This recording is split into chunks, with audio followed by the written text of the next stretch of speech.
The Mango Sapling.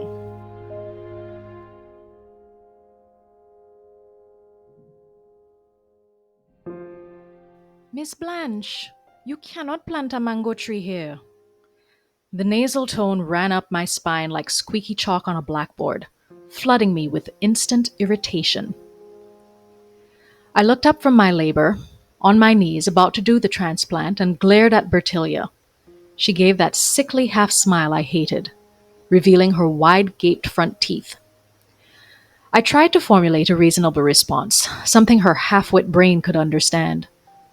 Well, that wasn't fair. It wasn't her fault that she was slow. However, she wasn't so slow that she couldn't tell I was upset, and she stood twisting her apron between her hands and scuffing the ground with her bare feet. Bertilia, I said as gently as I could, I brought this mango sapling with me all the way from town, okay? I'd like to plant my mango tree in my own yard, please. I bent over and gently began to lower the sapling's roots into the hole I'd dug. Bertilia made a snort of distress. No, Miss Blanche! Exasperated, I was about to yell when I saw the real terror in her expression. Child, what is wrong with you? I asked. If you want mangoes, we have trees already. Just ask the ladies. I stood up, my knees creaking, and looked down on the slopes of houses below me. She was right. I could spot the top of a mango tree here or there. Not many, though. Certainly not as many as you would expect in a village with such rich soil. I don't want to ask people for their mangoes, okay? I want my own. Go back into the house, I said firmly. Bertilia did a dance of agitation from one bare foot to the other, wringing her apron as I finished my planting. I mean, really, I hadn't even wanted to move this far into the country in the first place, and it seemed at every turn people were correcting my manners, my habits, or judging me with their critical stares. Bertilia turned in a full circle with her skirts raised, and I saw the firm legs and curves of a 16-year-old girl. She was very busty and light-skinned, too. Just the way he likes his women, I mused. But this was a child, with a child's mind. Surely even he would not stoop so low. I wished I could be sure about my husband's fidelity, but a flicker of movement to the far right of my property caught my attention, and I had yet another moment of exasperation. The young Rastafarian was back. He ignored us as he squatted down and pulled some tubers out of the ground. I thought of running into the house to get Tony to deal with this, but I hung back. This youth looked about 25 years old, lithe, muscular, and carried a cutlass. Bertilia gave a screech of joy and ran through the grass to meet him, and I stood bemused as he turned around and flashed her a bright, confident smile. He was very good-looking when he smiled. It had not been easy to tell him we now owned the property and he couldn't squat there anymore. Obviously, he was ignoring me. Bertilia said something to him, and they both began walking towards me. I was somewhat reassured that he was holding her hand. I knew they were brother and sister, but for some reason he had left the family home and gone in the bush, as his mother described it. See? She do that! Bertilia's wandering eye flickered towards me and a spot next to me as she tried to focus. She pointed an accusing finger at the mango sapling, which was making a valiant effort to stay upright. Enough of this nonsense. Young man, I've told you, we own this property now. You can't come and go as you please. My voice was shrill, and Bertilia took a step back while her brother remained unmoved. I grow my food here for years, he said. His voice was soft, lilting. I take what I need, and I go. I'm not troubling you. These people had no concept of property ownership. Was I going to have to get the police involved? Bertilia did that manic two-step dance of hers and said, I go tell Mammy, and literally ran down the hill past me to the paved road. She tore up the street with wild abandonment and out of sight. You don't need that, he said, jerking his chin to my poor sapling. What is it with you people? I demanded. Heedless of his cutlass, I walked up to him, looked up into his dark eyes, and pointed my finger an inch from his nose. Now you hear me. I can plant whatever I damn well want in my own yard, and you find someplace else to grow your damn yam, I said fiercely. Then I stomped, as best as I could in rain boots, to the back of my kitchen, went in and slammed the door shut. My heart was thudding in my ears, and I took some deep, calming breaths. I was actually proud of myself. Here was I, a little accountant from the city, taking on machete-wielding dreadlocks. I smiled at my own silliness, and then on impulse, I went to the kitchen window and peeked out. My mouth gaped. He was digging up my mango plant. I couldn't believe it. But what was really going on here? I wrenched open the back door and was about to yell at him when I saw Bertilia and her mother, Ma Thomas, hurrying up the street towards my yard. She really went untold on me. Was I back in preschool? Tony came into the kitchen, and I felt him looking over my shoulder at the unfolding drama. "What did you do this time, Blanche?" He sounded amused. "My major crime is trying to plant a mango tree," I snapped. He turned to go. "Wait, Tony. You need to talk to the young Rasta. I forgot his name. Matt Thomas's son," I said frantically. Tony looked over his bifocals at the young man who gently laid my sapling to the side of the now gaping hole. The Rasta turned, saw his mother and sister laboring up the hill towards him, and began walking away from them back into the trees behind our house. He stopped as he passed us at the kitchen door. "You don't want that kind of tree," he said in his soft voice. He glanced at Tony and nodded before he continued walking. Tony nodded back, probably as bemused as I was.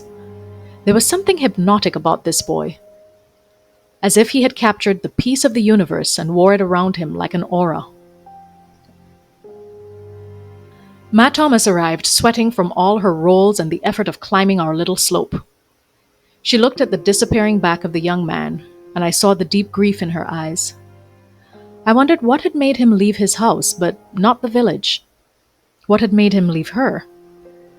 She wiped perspiration from her neck with a tissue that left white pieces of residue on her jowls.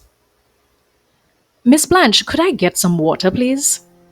Her tone was accusatory, and I sighed as I realized I had yet again offended village customs. "Come in, please," I said, and fetched 2 glasses of water from the tap. I glanced around the kitchen. Bertilia had been working for us since we moved into the village 3 weeks before. The floor was swept, mopped, and not a speck of grime on my cooking pots. She might have the comprehension of a 6-year-old, but that girl could clean. So I tolerated her, even if it took all my patience to do so. Bertilia held her glass with 2 hands and drank in gulps. I noticed Tony's eyes on her heaving bosom and felt sick to my stomach. "Miss Blanche, we have a custom in the village. We don't plant mango trees in general. They are special to us, so a few of the ladies have the honor to own them. They give everybody in the village mangoes when the trees bear, so nobody has to miss mangoes." Ma Thomas smiled, revealing the same wide gap tooth smile. I wondered how her son had escaped this genetic dental jigsaw puzzle. "Mrs. Thomas, I respect all the traditions and customs, but my plant survived being uprooted and traveling all this way because I like to have my own mango tree," I said, trying to be polite. Her smile dropped away, and I saw her eyes narrow. She and Bertilia exchanged a glance, and then they both looked at Tony. I suppose in their little world, the man had the final say, but Tony had lost all rights to tell me how to run my household. He could order around his little sex toy secretaries, but not me. I stared at him, daring him to contradict me. I had agreed to this move to have time away from the temptations of the city, hoping to save our marriage. But even on the drive up, he had been snide and nasty. "You'll like this village," he said.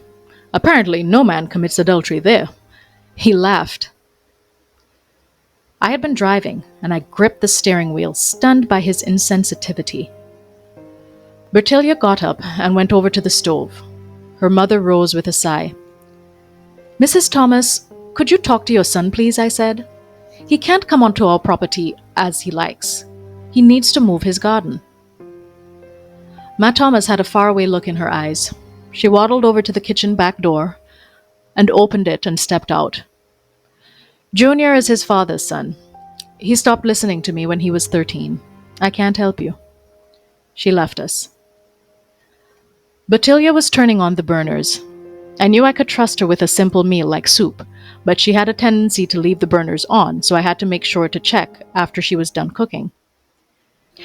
Junior, leave us when Daddy die, she said sadly. She sniffed, and I quickly grabbed a tissue and told her to blow her nose and go wash her hands. We ate dinner together, and then Tony offered to walk her home. I watched from the back door as he offered her his hand going down the yard slope. Ludicrous. She was as sure-footed as a goat. An hour later, he returned, saying he'd gone for a walk after dropping Batilia home. Old habits die hard. Dusk, then darkness fell. A sliver of moon shone like a bright sickle in the sky. Tony snored in bed next to me, but sleep eluded me. I took a flashlight, put on some sneakers, and went into the backyard. Maybe I was a coward, but I wanted to plant my mango tree without prying eyes. I did so and gave it a little water. Probably shouldn't have worn my nightgown, I thought, as I shone the flashlight on the muddy patches on the thin material. Out of the darkness, something grabbed the light out of my hand, and then two very strong hands grabbed me. The breath was knocked out of me, and instead of screaming as one reasonably should, I gave a sound between a shriek and a squeal. "Settle, Sistren, settle," a familiar voice said, and I stopped struggling as I caught my breath. He let me go, and I gave him a big push in his chest. My hands encountered naked skin, and the aroma of something herbal suffused the air around us. He turned on the flashlight and swept it over me. I hugged myself as I became aware of how transparent my nightie was. He was very strong, I thought. I wondered if I should make a dash for the door, but I doubted I could outrun him. "Sistren, you don't need that kind of tree, do you?" I could see his frown by the flashlight. To my utter shock, he bent down and uprooted the sapling again. "What is wrong with you?" I asked loudly.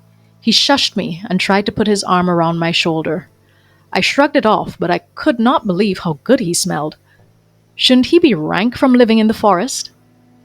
"Sistren, let me talk to you a little while before the big man get up and come looking for you." He sounded so sincere, I stayed to hear him out. Long as I know myself, his voice softened, and I stepped closer to hear him. I was acutely aware of his bare chest and the long locks that hung down his shoulders. "We only have a few homes with mango trees. No men in those homes, just trees. When a man act up, if he beat his wife, if he cheat, then the wife plant a mango tree. That tells the other women in the village it is time for that man to go. So one day, the man just gone, disappear. Just like my father." His voice thickened with pain, and I instinctively touched his shoulder. "The night my father gone missing, I see my mother and other ladies digging a hole same place she plant the mango plant. The hole was much too big for that little plant, so I know then what fertilizer they're using to make the trees grow. When the tree bear, they share the fruit with everybody and the women laugh." His tone was so deeply wounded that I took his hand and squeezed it, even as the horror of what he said began to fill me. "This can't be the truth. I mean, there are lots of men here. If this were true, they'd stop it, get the police involved." I was incredulous. He shrugged and his fingers tightened slightly around mine. "It's the village way. Been like this for long before my mother was born, my grandmother time. The men here don't cheat," he said, eerily echoing Tony's tasteless joke. "But you left home. Why not the village?" I asked him gently. "It's my village, but I will never forgive her," he answered. I thought of this poor, frightened, grieving boy running away from home and surviving in the bush on his own. It was unbelievable. I let go of his hand. "Thank you for telling me. I can't stay here. My husband and I have to get out of here. I'm so sorry." And then I turned and ran, stumbling back into the house. I closed the kitchen door and sank on the floor, my mind racing and my heart pounding. What if they found out about Tony? Thank goodness Junior had pulled up the sapling and saved me from my own folly. Now I understood why Matt Thomas and Batilia had looked at Tony so intently. They probably thought my insistence in planting the sapling meant I knew what I'd been asking for. I hit my forehead with my palm and sobbed. Crazy. Murdering. There were no words. I got up eventually, feeling drained and old. I took a shower and dumped the ruined nightie in the garbage. I sat up in the bed and listened to Tony snore and waited for the dawn. The next day was a flurry of activity for me. I decided not to tell Tony about my midnight talk with Junior. Instead, I told him I had an urgent work conference in the city and he would have to take me. I figured once we were well out of the village, I could explain everything. Tony certainly wouldn't believe me otherwise, and for all I knew, I had already put his life in danger with my stubbornness. I went into the village, bought some groceries, and thanked God our old house hadn't sold yet. I drove back to the house around 9 a.m. and went in to pack a suitcase of clothes. We could send movers for the rest later, I reasoned. There was the sound of voices from the kitchen, and some instinct made me tiptoe to peek in. Bertilia was at the stove, stirring something in a pot and giggling. Tony was rubbing her shoulders and back in long strokes. His chiropractor hands were making good use of her young, firm flesh. I left the house, my vision blurred and sobs racking me. I couldn't believe he would do this to me again. I was such a stupid fool. I rounded the house and came upon the ever-widening hole, and the now half-dead mango sapling drying in the morning sun. I grabbed it up and rammed it into the hole, covering it in a frenzy of flying soil with my hands. Let them kill him. I ran up into the woods behind the house, my nose running and my mind in chaos. I walked down a dirt track until I came upon a small hut made from tree trunks in an A-frame style. Junior was feeding the fire under a pot, but he stood up instantly when he saw me and rushed over and embraced me. This time, I didn't push him away. I wiped my face in my sleeve and cried down his naked chest. He let me, and then led me into his hut, where he wiped my face with an old t-shirt. He kissed me then, and I let him. A few hours later, he walked me back to the house. We stared at each other, still flushed and sweating. He kissed me slowly one last time, then turned and disappeared down the dirt track. I walked through the backyard and thought of what I should do next. My eyes fell on the sapling, which, amazingly, was standing strong and erect and now visible from the main road. My blood chilled. What had I been thinking? I had to uproot this cursed thing. But first, I needed to check on Tony. I was going to leave his cheating behind, but I certainly didn't want him murdered. I dashed through the back door into the kitchen where Tony was calmly eating lunch. He looked over his glasses at me, and I felt he could see the guilt on my face, smell the herbs on my body. "You're okay," I said, relieved. He frowned. "Where have you been? I thought we had to drive out to that conference before noon today." I felt anger begin to replace relief. "Where's Bertilia?" I demanded. Her back was hurting her, so I let her go home. Her spine is curved, you know. I was trying to show her how to massage it, but she's too ticklish, silly child. He shook his head and took another sip of soup. "I thought you and her..." My voice broke. His eyebrows shot up. "Blanche, she has the mental capacity of a child. Do you really think me so low?" He put the spoon down and stared at me aghast. I turned to go. "I have to pull up that mango plant," I said, my voice hollow. Tony humphed. "Matt Thomas will be very upset if you do. I guess she changed her mind. She just brought it over and had me plant it." I turned slowly. "She had you plant it?" He picked up his spoon, obviously still annoyed. "Yes, she said it was a gift for me and I would be needing it," he said. I stared at him as he went back to his soup. And then there was the knocking of many fists on both the front and the back doors.